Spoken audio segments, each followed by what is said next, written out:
عملت كده فنجان القهوة، قلت اما اجي بقى افضفض معاكي واتكلم ازاي هتخلصي من العلة اللي سابها لك النرجسي. ويلا بينا نبتدي الحلقة. يا اهلا وسهلا، ازيكم؟ انا مروة ودي قناتي كوباية قهوة مع ميرو. يا رب القناة تعجبكم وتطلعوا منها بكامل الاستفادة، بس ما تنسوناش في اللايك والاشتراك في القناة وسيبوا لنا تعليق وهنرد عليكم. ويلا بينا. احلى كوباية قهوة بشربها وانا بعمل الفيديو معاكم. بحس كده ان انا قاعده مع اصحابي، مع حبايبي، مع ناس هيفهموني وانا بفهمهم. وشكرا لتعليقاتكم اللي بجد بترفع من روحي المعنويه وبتخليني احب اشتغل اكتر واكتر. لو انت عايزه تخفي وتتعافي من الاضرار اللي النرجسي سابها فيكي، هتحتاجي 3 حاجات. 3 حاجات مالهمش رابع. اول حاجه الصبر، تاني حاجه الوعي، تالت حاجة هتحبي نفسك. هتقولي لي طب أنا الصبر وفهمتها والوعي هفهمها يا مروة، أمال إيه حكاية حب الذات؟ لأن النرجسي بيعرف يهز شخصيتك ويخليكي تحسي إن أنت قليلة أو مالكيش قيمة. النرجسي بيعرف يعمل كده، وكل اللي عاشروا النرجسيين حسوا بهزة نفسية مهما كانت قوة شخصيته. فيلا بينا نتكلم بقى على الموضوع ده، وازاي تتعافي منه وازاي نتعالج منه، بس بخطوات توصلنا للتعافي. خطوات مدروسة، تفكير صح، من غير ما تتشتتي يمين ولا شمال. ويلا بينا هقولك هتعملي ايه. من الحاجات اللي هتخليكي تتعافي من النرجسي، اول ما تقرري تنفصلي عن الشخص النرجسي، وخصوصا لو كان زوج ليكي، لازم تعرفي انك هتبتدي تقطعي الحبل مع شخص اعتدتي معاه على اذيتك وتعودتي تتاذي منه وتسكتي وتتحملي وتصبري. اول ما هتبعدي عنه واول ما هتقرري تقطعي الصله ما بينك وما بينه، هتبتدي تحسي ان في هزه حصلالك ومش عارفه ايه سببها، رغم ان انت بداتي في الخطوه الصح. بس ده الطبيعي. في ناس بتعشق تعبها، في ناس بتتعود على المرار، بتتعود على النكد، بتتعود على المذله. لما تيجي تنقليها من حته مش نظيفه لحته نظيفه بتبقى مستغربه شويه. فانا عايزاكي اول ما تقرري الانفصال والبعد، اقطعي فورا كل وسائل تخليكي تتواصلي معاه. لو في وسيله كانت جمعاكوا زي الفيس، كان من الاصدقاء عندك، ابتدي اعملي له بلوك فورا. لو في وسيله تانية زي الواتس، ابتدي برضو اعملي له بلوك واطلعي من الواتس بتاعه، ما تشوفيش حتى الحالات اللي هينزلها. يعني ايه؟ يعني ابتدي اختفي عنه، علشان هو في المقابل يبتدي يشيلك من دماغه شويه. ده لو عرف، لان هو بيعشق ضحاياه وبيتعود على ضحايا، صعب يسيبهم. من الحاجات التانية اللي بعد ما تقطعي التواصل مع النرجسي هتعمليها، انك محتاجة تاخدي نفس وتهدي. الحروب اللي كنت فيها، اللي اتعودتي عليها مرارا وتكرارا، هتقف. اما تيجي تقف لازم بعدها اخد استراحة محارب، اخد نفس عميق، ابتدي اهدى. هديتي شويه وخدتي نفس، هتعرفي تتصرفي بعد كده، وهتعرفي تاخدي خطوات للامام في التعافي من اضرار الشخص النرجسي دوت. هتيجي دلوقتي واحده هتقولي يا مروه في مشكله معايا، المشكله دلوقتي ان انا مخلفه منه، في اولاد رابطيننا ببعض، هعمل ايه؟ هتواصل. هخلي وسيله واحده للتواصل مش 2 ولا 3. يعني لو مكالمات هتبقى بالحدود وعلى القد وعلى قد طلبات ولادي. لو واتس، وده اللي انا بفضله بقى، لو عندك اولاد ما تعمليش بلوك على كله. لو في ولاد، ما فيش ولاد، ابتدي بلكيه من جميع التواصل الاجتماعي، حتى من المكالمات ابتدي بلكيه. لو في ولاد للاسف لازم هتفتحي وسيله للتواصل. هتساليني ايه الوسيله الافضل اللي اتواصل بيها معاه؟ هقول لك الواتس، رسائل، عشان ولا تسمعي صوته ولا يضايقك بالكلام ولا يلقح بالكلام وتبتدي تتأثري. ترجعي وانت بتتعافي بقى لنقطة الصفر تاني. بتواصل معاه على الواتس في طلبات ولاده. ايه الطريقة المتبعة؟ الطريقة اللي من فوق، بتكلميه بتعالي، بتكلميه بانك حاجة عالية قوي وحاجة غالية قوي وبحدود. ولادك طالبين 1 2 3، رد عليك رد يستفزك، اعملي نفسك ما قرأتيش الرد المستفز وابتدي كملي بقية طلباتك، كأنك بتتجاهلي اسلوب المستفز، ودي الحاجه اللي بتموته بالبطيء. اطلبي طلبات ولادك، اقفلي الرساله بعد لما تطلبي طلبات ولادك، سيبيه بقى يبعت رسائل، يخبط راسه في الحيطه، يغلط فيكي، ممكن يبعت لك رسائل زي الزفت. اهم حاجه قراءه الرسائل اللي فيها غلط فيكي ما تاثرش. مش حابه تقرايهم، سيبيهم يوم اتنين وبعد كده افتحي الرسائل واقرايها. اهم حاجه عندك توصلي لطلبات ولادك وبس، ودي اولوياتك في الوقت ده، عشان احنا داخلين على رحله اسمها رحله التعافي. مش عايزين بقى نضيع طاقتنا في كلام ملوش لازمه وفي مشاكل ملهاش لازمه، لان احنا خلاص عايزين نفك بقى من المشاكل ومن الهم اللي سابه فينا النرجسي. قولي لي يعني لو انا اتلقيت رسائل منه فيها غلط ليا، مش لازم اخد حقي وارد؟ هقول لك اصبري.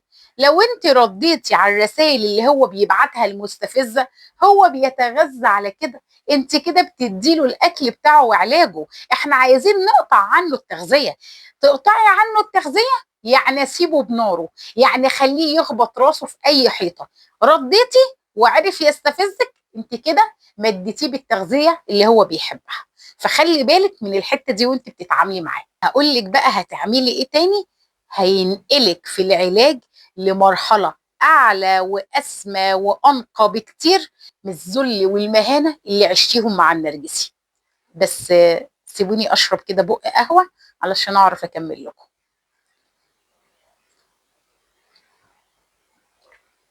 أنا عايزة أقولك إن أحلى خطوة هتبتدي بيها دلوقتي وفي مرحلة الانفصال عن الشخص النرجسي هي رجوعك لعاداتك القديمة. شوفي وانتي بنت قبل ما تتجوزيه وقبل ما تعرفيه كنت بتعملي ايه؟ مش كان ليكي صحاب؟ مش كان ليكي صحاب مدرسة؟ مش كان ليكي قرايبك، ولاد خالتك، ولاد عمك، عمك، خالتك، عماتك؟ مش كنت دايما بتصلي اهلك؟ مش كنت دايما بتخرجي مع اصحابك؟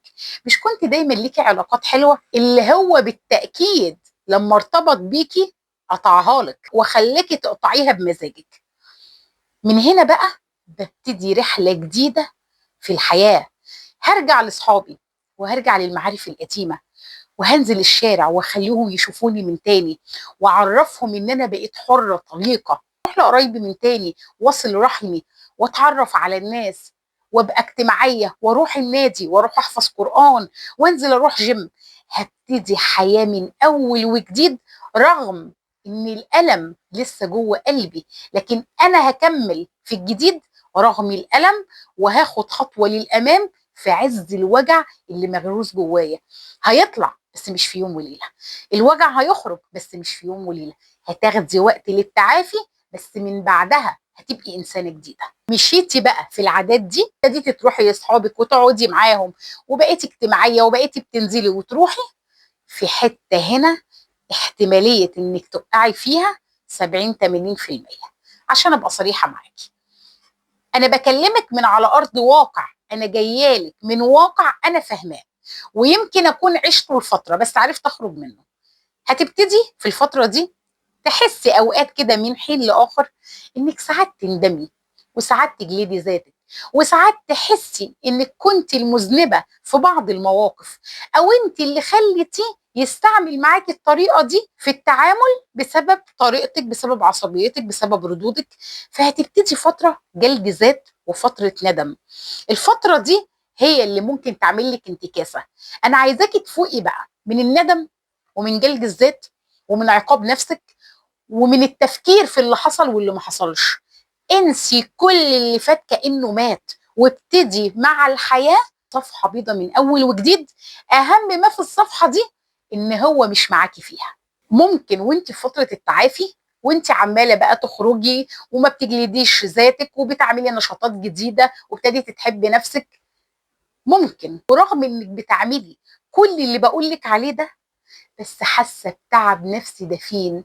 انت جواكي هزه، جواكي ضغط عصبي ونفسي وما بيخرجش، بس كأن في حاجه جواكي مهزوزه، وابتدى يأثر بقى على جسمك، على مودك، شعرك بيقع، اكلك قل، ما عدتيش فايقه لنفسك، حاسه ان انت في دوامه التفكير ليل مع نهار. كل ده معناها انك فعلا هتحتاجي دكتور نفسي، وده مش عيب، هيساعدك كتير وهيقف جنبك وهيدعمك وهيفتح اقفال التعب النفسي قفل قفل، لغايه انت ما تيجي في يوم تحس ان انت ارتحتي ورجعتي لشخصيتك بتاعت زمان، وحاسه كأن حمل اتشال من جواتك. عايزاكي اول ما تفوقي بقى تظبطي اكلك وتظبطي نومك وتعملي نشاط انت بتحبيه، وتبتدي تعملي ساعه لنفسك تمشي فيها، وتبتدي تحفظي القران، تبتدي تعملي ورد لنفسك، اذكارك ما تسيبيهاش، الحاجات اللي بتجدد طاقتك واللي تديكي نشاط ابتدي امشي فيها. اهتمي ببشرتك، اهتمي بشعرك، اهتمي بفيتاميناتك، كل حاجه كست جسمك محتاجها ابتدي اديها له. جسمك ليه حق عليكي، بكفايه اللي حصل لك وبكفايه السنين اللي ضاعت من عمرك مع شخص مريض نفسي. ابتدي فوقي لنفسك واهتمي لها. لازم تعرفيه انك يوم ما قررتي تنفصلي عنه كنت بتقطعي اخر شريان للعلاقه معاه، وان من رابع المستحيلات يجمعكم بيت تاني مع بعض. لو مهما عمل ومهما دفع من اثمان، من رابع المستحيلات رجوعك ليه من تاني. ولازم تعرفي ان الحياه تجارب، احنا ياما هنقابل ناس وياما هيحصل لنا من مواقف صعبه، بس الشاطره اللي تعرف تتجاوز وتعرف تتخطى المواقف الصعبه. ابتدي اعملي الحاجه اللي بتحبيها وابتدي عيشي لنفسك، واعتبر ان الماضي كان درس قاسي بس في النهايه علمك وفهمك انت ازاي تتعاملي مع الناس بعد كده، وازاي تحطي حدود، وازاي تجبري الناس اللي قدامك يحترموكي. فخلي بالك فتره بتبقى صعبه، بس من بعدها هتقفي على رجلك وهتبقي شخصيه جديده، ومحدش بعد كده يعرف يستغل طيبتك ولا قلبك الطيب ولا مشاعرك البريئه. ومن هنا هتبقي واحده جديده. ولهنا اكون خلصت. ما تنسوناش في اللايك والاشتراك في القناه، وسيبوا لنا تعليق وهنرد عليكم، واشوفكم على خير. يلا سلام.